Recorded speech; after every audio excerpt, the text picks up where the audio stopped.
ഈ വീഡിയോയിലെ ഇപ്പൊ തന്നെ അങ്ങോട്ട് സേവ് ആക്കി വെച്ചോട്ടാ. ഞാൻ സേവ് ചെയ്ത് വെച്ചിരുന്ന സമയത്തെ ഭയങ്കര ഒരു ട്രെൻഡായിരുന്നു ഇത്. ഇതുപോലെ തന്നെ അങ്ങ് റെഡിയാക്കിയാല് നിങ്ങൾ എന്തായാലും എന്നോടൊരു താങ്ക്സും പറയും. അപ്പോ ഉപ്പും മഞ്ഞളും ഇട്ട് വെള്ളം തിളയ്ക്കുമ്പോൾ കോളിഫ്ലവർ ഇട്ട് ഒരു 3 മിനിറ്റ് തിളപ്പിച്ച ശേഷം വെള്ളം കളഞ്ഞെടുക്കുക.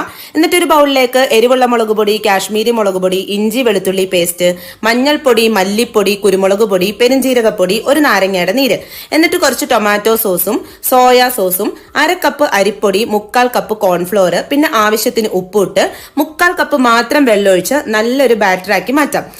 അപ്പൊ ദാ ഇതുപോലെ വേണോട്ടോ നമ്മുടെ ബാറ്റർ ഇരിക്കാനായിട്ട്, ഒരുപാട് ലൂസായി പോവരുതേ.